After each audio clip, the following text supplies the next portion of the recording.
Hello, welcome back to Single Mom on a Farm. This is question and answer number 8. At least I think it is if I counted right. First, just a little bit of housekeeping. We have 2 wish lists now. Someone asked how they can support my college kids, and so they set up their own wish list just to have everything shipped straight there so that I don't have to mail it to them. And then we have our holiday family for the things that are coming to our house. So thank you so much for wanting to support them. I haven't checked it, so I don't know if there's anything extravagant on it. Just let me know or just ignore it. And if your belief is that college kids should be poor college students and all that, then that's perfectly fine. You don't have to get them anything. It was just for those who are asking once in a while that they wanted to send them a little gift or see what they are in need of. So thank you so much. Thank you for wanting to help our family provide some of these things. If you can remember to try to send a gift receipt with it, that would be really helpful because sometimes we pick the sizes that we think we are and it comes and it doesn't fit. An outfit or shoes or whatever, or something breaks right away, and it's just easier to return it with the gift receipt. So, but if not, that's fine too. And also, if you have your name, then it's great to thank you. It's really fun to be able to thank you for the things that we've gotten and to think about you when we're wearing them. Thank you so much. Also, check your spam mail because I love giving your emails about homeschooling and potty training and all these questions you have. And I respond to them and then I don't hear back. And so I'm afraid it's going to spam mail and you don't think that I ever wrote back to you. But I promise I have. At least I'm pretty sure I've written to everybody. So remember to check your spam mail and figure out where it might be going. A junk box, a promotions box. I don't know. It should be coming from Marcy, Single Mom on a Farm. And then lastly, I wanted to apologize about the raccoons and the opossums killing them for those that were kind of deeply affected by it. That was not intentional. I assumed that y'all watch a lot of other homesteading videos, and so you're, really aware of that culture of hunting and trapping and all that. And no one said anything when we were hunting in November, so I figured it was all good. But I'm sorry about that. We all can have different preferences. But the main reasons that we did kill them was because, for one thing, with the time change, usually in the winter, we tuck them all in before we go to rehearsals a couple of nights a week. And then in the summer, we can tuck them in after we get home. It's still light until 8 at night. But those couple weeks in the spring, we come home after dark. It gets dark while we're in town. And so they weren't always getting in. And so we lost several ducks in a row, night after night. So that was scary. And one reason why we wanted to catch them.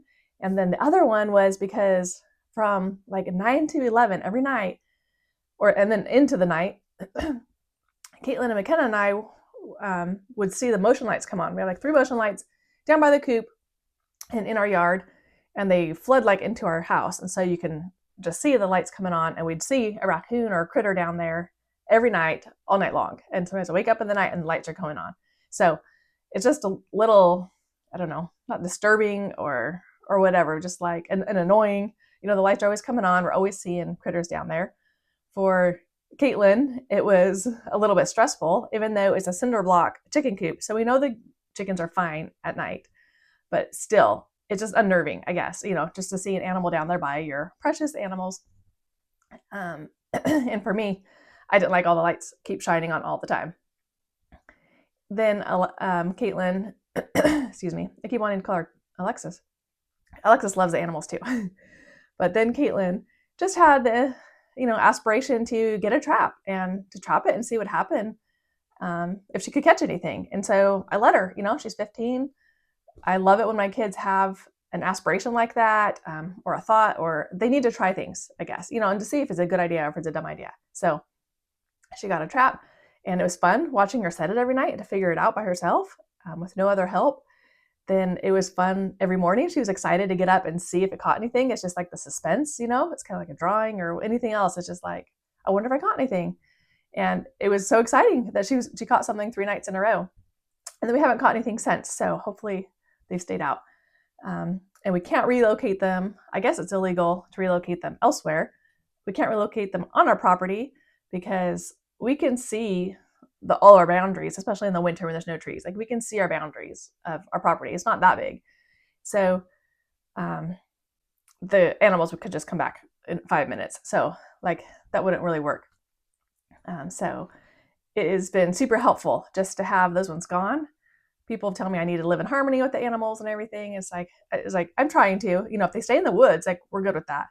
But when they are coming up every single night and eating our chickens or ducks or setting off our lights all the time, it's really nice to have killed them, and we haven't seen one since. So that's great. I'm sure they're out there, and that's fine if they stay out there. I also didn't feel too bad. We kill them and give them to the vultures, the coyotes. So the food, they're not wasted. And I didn't feel bad if coyote ate them, caught it and ate it. Here we just helped them get some food. So it's all good. But you don't have to agree with me at all. Like we don't have to agree. I don't even agree with myself, like what things I did yesterday. I'm always changing. And that's how we are as human beings, right? We're always changing. I know people who are vegetarian and then not for like 10 years and then back to vegetarian. We're all exploring ourselves and our ideas and our beliefs and changing. We change religions. We change public school to homeschool, back to public school, or vice versa. So that's just the beauty of living. We're all trying new things, learning. It's kind of scary putting myself on YouTube because things I might post today, tomorrow I might be like, oh, I don't believe that anymore. I've totally changed. Sometimes with eating habits, things like the food guide pyramid, we were taught that, and now they say that was a bad idea to have the food guide pyramid. It was all wrong. But we don't judge people, we don't blame people or shame them. We're all learning, and it's a wonderful thing, beautiful thing to be learning and changing and admitting, oh, that didn't work, but I'm going to try something new now. Excuse me. So, thanks for letting me explain that and for supporting what we're just experimenting here on our farm and letting us do it publicly and admit that things don't work, because things aren't going to work, but it's super fun trying. Okay, I've talked enough. So on to our first question. By chance, how long do your children play make-believe, being so isolated? And I wasn't sure if this meant in hours or like till what age. So for hours, they can play for hours, and I believe that children need a lot of hours, that it takes like 30 to 45 minutes to get into a game. So if they're going to do like a puppet show, then they have to decide who's going to be which character. They have to rearrange the furniture, kind of set things up. So give your children hours if you want them to really immerse themselves in make-believe. So that's awesome.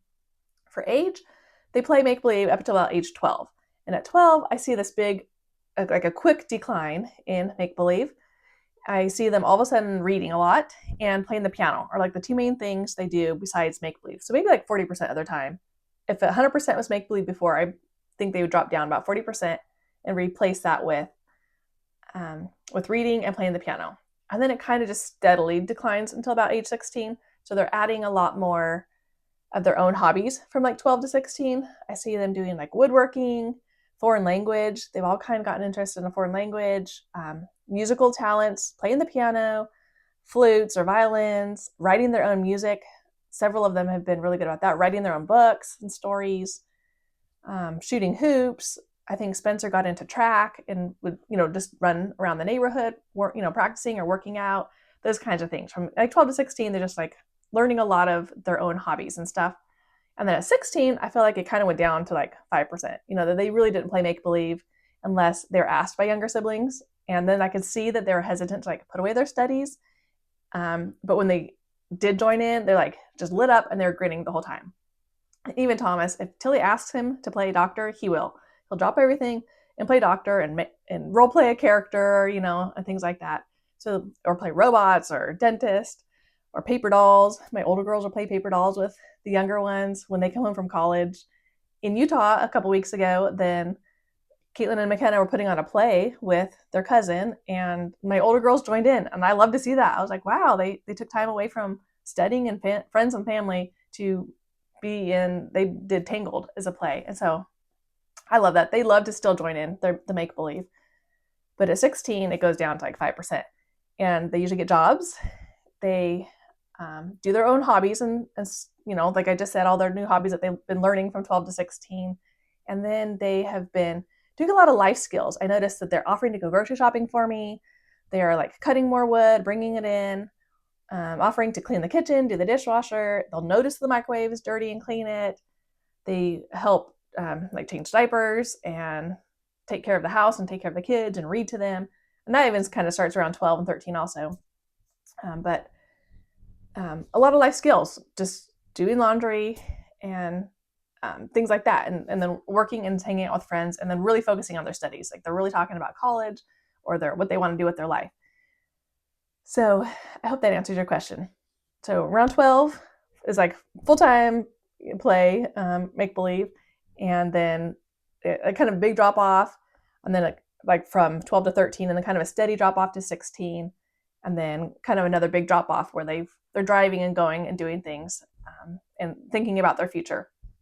But like Caitlin is 15, and she still plays a lot of make believe. Like she comes up with the ideas on her own. She doesn't have to ever be asked by other kids. Like they're all fantastic ideas. Let's play circus, and you're going to do this and that. Who wants to be the tightrope walker? And it's just awesome. Kylie was a lot the same. So I don't know if it's their personalities or they're both kind of in charge of like the next set of 5 kids. So like Kylie's oldest of 5, and then Caitlin's oldest of 5. And if they just feel responsible to, to entertain them, like to do something with them, or if they really just do love it. But I love it. I think it's awesome that it is so good for them. Playing pretend is so good for them because it helps them role play what they want to do with their life. Like I played house all the time. And so when I became a mom, it was just like playing house. It just felt so natural, and I still wanted more kids because I always played a lot of kids. And I played that I was always juggling kids. Like I was stirring stuff on the stove and talking on the phone and holding a baby and reading the mail and just doing all the things that my mom did. And I thought it was really fun. So I loved being a mom, and acting out everything that I had role played as a kid. What else was I going to say? I had another point, but I forgot it. But it's super good. Play is a child's work. And I think that it helps them know what kind of job and career that they're going to do. So I think there are studies saying that the kids these days that are like a phone-based childhood instead of a play-based childhood, they aren't knowing what to do. They're having the failure to launch because they don't know about careers and jobs, what to do, because they haven't seen them and they haven't played them. So like my kids playing doctor when they came home and playing dentist. When the gas man comes to fill up our gas, then our kids go and like drive their bikes and pretend to fill up gas tanks for people and pull out the hoses. And so they have to play that. They help like fix faucets and stuff like that. Like when Thomas is doing that. And that's another thing like Thomas really got into when he was 16, was like starting to fix things around the house. He installed all the new faucets. He installed door hinges and doorknobs, ceiling fans. So those are great activities for him. Anyway, sorry to go back to that. But so play is really good for kids to role play all the different jobs that there could be. So keep them doing it as long as you can. And it's good for them to know their character too, because they can play sweet people, sassy people, obnoxious people, really kind people. My kids can pretend to go visit people in the nursing home, and so there's just so much great stuff. And they pretend to be teachers. Lots of great stuff for make-believe. Next question was about foster care. If I've ever considered foster care. And my first thought was like, wow, you must think I'm a saint or an angel mom or something like that. And I'm not, because I don't know if I can handle any more kids. I feel like I'm not nice enough to the ones I have. I'm not keeping it really clean. I'm not being super fun and all that. I did consider it once. I'm not sure about how, like if we get paid to take care of other kids, or if we just get money to take care of them, like extra money for food and clothes, or if we actually like get money for ourselves. And in that case, I don't want to have any resentment for a few different reasons. For one thing, I don't want to get paid to take care of someone else's kids, and not get paid to take care of my own. Like I almost wish I could put mine in foster care and become a foster mom and then take them back so the government will pay me to take care of them. I mean, that's like not a real thing, but like my mind might go there, I don't want to build resentment between my kids and the foster kids, saying, well, I'm getting paid to take care of them and play with them, so I need to play with them. And you can join us, but like you can't pick the games because I'm getting paid to take care of them. Because sometimes when I babysit, it's like that. It's like, well, their mom's paying me to take care of them. Like I need to hold this baby. I need to be taking care of them almost better than my own kids. And so I sort of hate that, because there's only one of me and there's lots of kids. And if it were only for a couple years, though, on the other hand, I think it'd be really fun, because I would really love, it'd be so joyful for me and rewarding to bring kids out here, to let them totally de-stress and get rid of the trauma that they've had, to to be able to run in the woods. I could build forts with them and play with them, to be around the chickens and stuff. Nature is so healing. And I would love that for children to be able to do that. I'd love for them to join our traditions and our family meals. We eat 3 meals a day together. We sing songs around the piano. We work together. We sing while we work. We just have a lot of fun. We have game nights. We have movie nights. So if there are children out there that don't have that, then like I would love to welcome them into our home. So I think that'd be really fun. So about the money part, like I would do that for a couple of years. Like if I didn't need the money, I would just love, if it weren't about money, I would love to bring kids into my home. And as long as I had enough energy for them, and as long as I had some breaks that I could take from them, if I'm allowed to leave them home, as long as they could fit in our house too. I don't know how many kids per bedroom are allowed like that. And I know you can't have like boy, girl together. So as long as we had room for them, but I think it'd be fun for a couple years. I'm hesitant to start it now because I don't think I'd have any time for work. And so like if that paid my bills, like that'd be awesome. But I don't know when I would stop it. So say I stopped in 3 years. I don't know if I want to start a business in 3 years. Like I'm trying to get it going now so that in 3 years, say I've been making like 40 curriculum things a year, then I'd have 120 things, like hopefully selling and hopefully helping me pay my bills in 3 years and paying for my retirement and stuff like that. So I don't want to start any later because I'm already 45. Like I don't want to start my business later and not have that money coming in. But it's definitely something to consider. It would be really rewarding, and I guess I could look into it.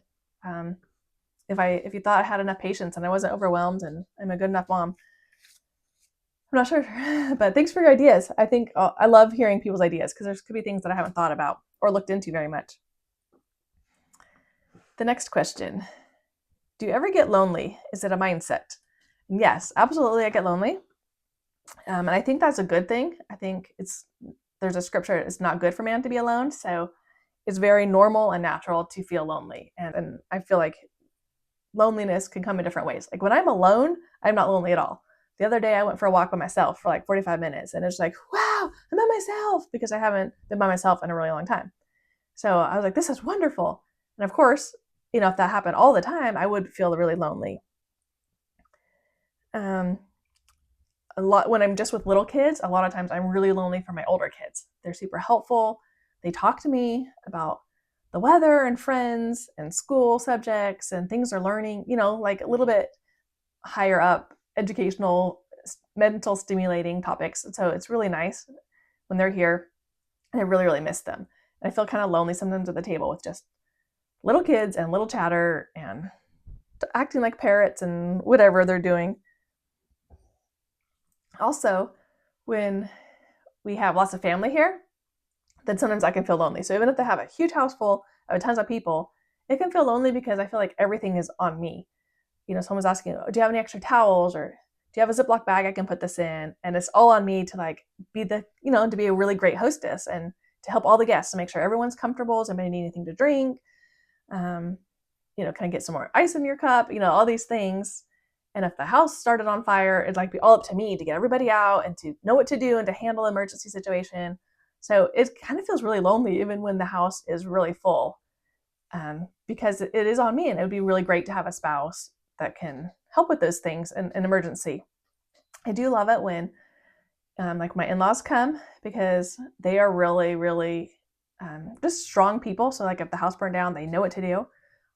They know how to organize our schedule. It's like not quite as much on me of planning things. They help plan meals and do things like that. Same with my mom comes. She helps put kids to bed. She reads to them. She will help drive them to rehearsals. So it's just not all on me of planning the schedule and feeling like I'm failing on things. But just from day to day, yes, it's really lonely because you're the only one. Sometimes I get out of the shower and I'm like, am I the only one that can clear the hair out of the drain? I mean, we have like a flat cover. You just pull the hair off. It's super easy. Am I the only one that notices the microwave's dirty? And it's raining. I'm like, oh, it's raining, guys. Somebody left the windows down. Like, am I the only one that notices the windows are down in the van and have to go out there or move all the bikes or whatever? Like everything is run by me. If it's not raining enough, we have to go out and water. Like no one else is going to be like, hey, I think we should water the garden. It's pretty dry. Like everything's on me. And the grocery shopping and the planning the meals. And it's just always like, Mom, we're out of cheese. Mom, we're getting low on milk. Or no one even tells me. Like we go and like, wait, we have no milk? When someone say something? I guess we're used to having a cow, but so it gets very lonely, and sometimes I just want to cry. Like, you're surrounded by people, but yet the responsibility is on you to take care of those things. The fire goes out and no one says anything. If I'm outside working, I'm like, guys, you didn't keep up the fire. And I come in, I'm thinking, oh, I'm so tired. And then I realize, like, things are a mess, the fire's out,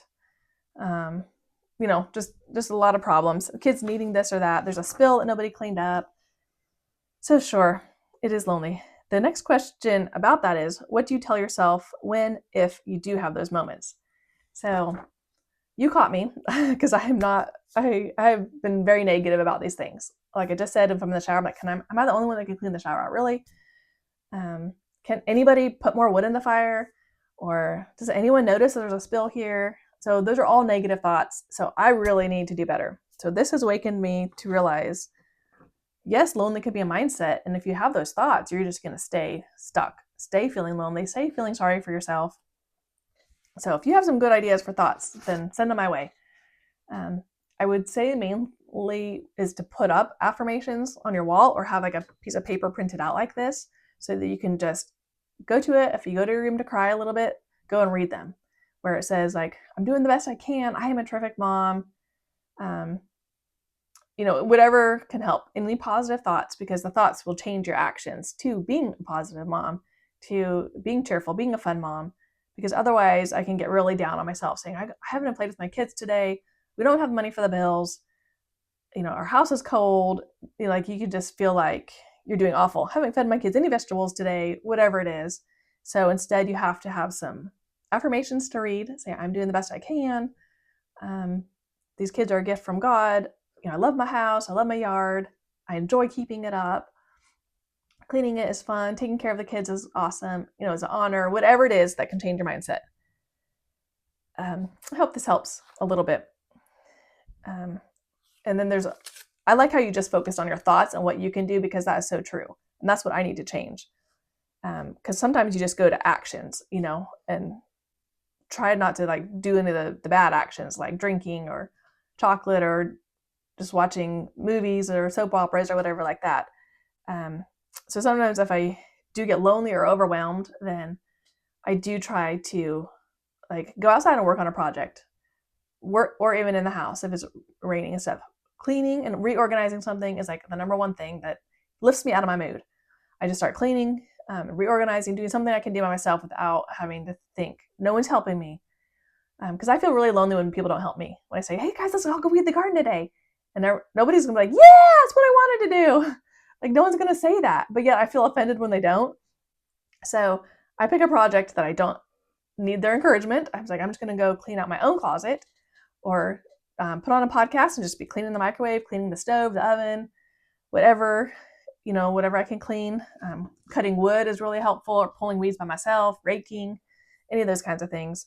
And then you can always call a friend, call a sibling. Sometimes you can go out with friends or go to an activity or go for a walk in town. Exercise really, really helps too. So those are some things you can do. And then I think changing your thoughts is also awesome. Is there a way to keep the TV off even though I'm not yet where I want to be? So I think this person also likes the TV on so they don't feel lonely, and it kind of numbs them. I don't really have an experience with this because I don't like the TV on. I have a hard time hearing when things are going on. Like when kids are talking and music's playing, like I can hardly hear them both. Unless like we're working. We play music when we work. But if like there's just background music or background noise from the TV or something like that, then I like it to be, I feel calmer when it's not on. But I would say figure out what time you usually turn it on and try to move it back 30 minutes. If it's like first thing in the morning, then just try to move it back. Just try to do a project first, like clean out the microwave, wash the dishes, read your Bible or something while you eat, or read another really mentally stimulating book or an encouraging book. If you don't turn it on till the afternoon, like when it does kind of feel lonely sometimes, like that 4 or 5 o'clock when you expect the spouse to come home. I always felt a lot lonely when Nathan was going to come home to like 9, or if he was staying overnight at the hospital. Then that was a really hard time where I felt lonely. So I could see myself like turning on the TV if I felt lonely then, especially in the winter when it's dark. But maybe instead you can try to go for a walk or play in the sandbox. I would just hang out outside because I would see neighbors and I could talk to them. That really helped me not feel so lonely when I just had little kids.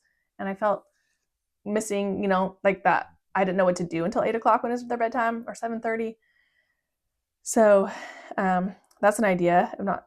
You can get out a long game or long puzzle to do. If you do feel like turning the TV on, maybe like watch an intentional movie instead of just having the TV going in the background. Put on a real movie that you guys want to watch together, and do a puzzle together, play a game, see if they'll do a long make-believe thing like a puppet show or play circus or something. It's a good idea. Getting it anxiously engaged in a good cause, just being productive, saying, hey guys, we're gonna go through all the toys and clean them out. We're gonna go through all the snow boots and figure out what fits and get rid of the ones that don't. Just projects like that can be really helpful in keeping the TV off, unless it's an intentional thing that you want to watch. Okay, going on to the next question. Are you afraid of snakes? Do you see many where you live? My mom and her family are from Tennessee. I was terrified of snakes and venturing very far in the woods when I visited my grandparents. I live in the Midwest and we don't have any poisonous snakes here, which I'm grateful. So yes, I am afraid of snakes. I'm very afraid of snakes. When I first moved here, a good intentional neighbor told me about all the copperheads they see. And I was just like, great, where have I moved to? So I think God has been very gracious to me. I have not seen any copperheads. So I'm so grateful for that. I think he knew I needed some time without seeing them before I got scared and ran away and decided to move again. But we do see a lot of rat snakes, just the plain black snakes. We see several every summer. They'll be like in our wood pile or like under our deck. So yeah, we're getting more used to them, not as scared of them. And you can just like grab it with a shovel and throw it into the woods pretty easily. And I guess it's just one of those things that you're afraid of, but I try not to worry about it too much. Just move it out of your way or leave it alone. But yeah, I luckily we don't have to bring wood in the summer, but sometimes I'm startled when I see one. But I just say, it's okay. Snakes are fine. They're not going to hurt me. It's okay. Just talk yourself through it, I guess. Just a couple of quick questions, but I think I might have already answered these. There's one, what made you decide to start a YouTube channel and how long did it take you to get monetized? I'm pretty sure I already answered that in one of these other videos. But the quick answer is that I started it because I had started a blog and I wanted to put a tour of our farmhouse on the blog because I was looking at other people's blogs before I moved here and looking for a tour of like a property or farmhouse because I just like wanted to satisfy my need to like see the country because I was in the city. And so I did a video of our farmhouse and put it on YouTube. And I'd also done a video of milking the cow and put it on YouTube because I couldn't find one that was simple. Like all of the ones I saw seemed to take a long, long process. And our process actually wasn't that very complicated. And I really wanted to encourage people to get cows. So I put that on and both of those did really well. So then I was just going to do a few, like a day in the life, just like a year or something like that. But I told my story because everybody is asking about how I moved here and where I got my property and all that. So I did my story. And that was kind of like my viral video, the one that I have. So it got a lot of views and a lot of questions. And then I just kept doing more videos and putting them on and kind of listening to my viewers of what they wanted to see. And things like that. I just kind of followed that lead, whether I should do like vlogging more or more informational. And I've kind of turned into both. And it's been kind of fun. I've always done a journal, a family journal. I think someone had a question about journals. So I'm going to do a whole video about journals. But I have a family journal that I write every single Sunday and I send it to our family. And so I think the vlogging is just a lot like that because I'm used to just saying what we've done this week and explaining because we've never lived by family. How long did it take to get monetized? It was actually pretty quick because of that one, my story video, that it went pretty quick. And the funny thing is, okay, on my vision board, I had this saying, I'm trying to think of what it said. It said, I'll get 1,000 followers, and I meant on my blog because people will love my story. And it's just so funny that when I published my story for the video, I did get 1,000 followers, and that was, or 1,000 views or whatever it is, 1,000 subscribers. And that's what got me monetized. So that was really cool. That I was just always saying, I'll get 1,000 followers. I still don't have 1,000 followers on my blog, but I said, it didn't matter. That's what I wrote. I will get 1,000 followers because people will love my story. So that came true. So I'm really glad I did my story. And that was in May. So I got monetized in May. And I think I put The other one's on in April, like my farmhouse and everything. So it was pretty quick, and I did well over the summer.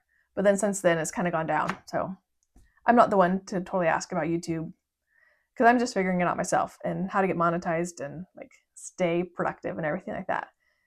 Anyway, I think I talked about that in another one. Then there's a question about online school. If kids are gonna do online school now that we have good internet. And it's like, no, I've never been a computer person. I don't want my kids sitting in front of screens. I don't feel like there's value in doing math and spelling and stuff on a computer screen. I feel like they already need screens for so many things of just like looking up the population of something. They look up animals are interested in cars. That's how Andy knows so much about cars. He gets tons of cars books from the library and looks up a lot of statistics about the new Model Y Teslas and stuff that he's interested in. So like that's enough screen time. I don't want them sitting in front of a screen doing school. I like them to use books and paper and mostly doing hands-on figuring things out, like with levers and science experiments and writing their math on paper. But that's up to everybody else. That's just my preference. And we don't have enough devices for kids to use. We just have like a Chromebook that's kind of not even very good. It hardly turns on very well. So that's okay. And then how to keep your chickens out of your garden. I think I answered this one, another one also. But now that it's spring and summer, we try to keep them in their fence, like for half the day, and then just let them out for only half the day. So they will just kind of go into the woods. They haven't had, and then it's dark, so they go back in. They haven't really had time to meander down to the garden. But when they do, we just chase them out. We just have a stick and say, go, go, go, go, go, go. And they kind of run away. I talk about that in a free range video that I did last summer. But it is kind of hard. They mostly like the mulch. So if we mulch over anything, they just want to move the mulch because that's where all the bugs are. So wherever I mulch, they get into, which drives me crazy. So I'm going to try to keep them in better this year than last year because they ate a lot of my flowers or trampled them. It was mostly my flowers and plants, and even in my planters, they would get in there. They didn't bother the garden too much. I think they only ate a few tomatoes, like at the end. They'll eat some of the tomatoes, but mostly just moving the mulch away, which I have to go back and put it in so that the weeds don't grow. And they're just looking for worms and bugs and stuff like that. So they don't bother it too much, but we do have to shoo them out or keep them locked up. So I think that is about all. Sorry if I talked too long or too much. If there's any more questions, I'll do another one another time. My throat's starting to feel dry. So it must mean I should be done. Thank you so much for watching. Thanks for all your support and for caring and for sending me your questions. Keep sharing my channel with those who might need it, especially for homeschooling and for all of the other children topics that they might be interested in that I want to steer more videos towards. I want to do about nature school and playing outside and those kind of benefits and no screens and things like that. I kind of want to do some more videos on that. So send your friends my way. Thanks so much. Bye-bye.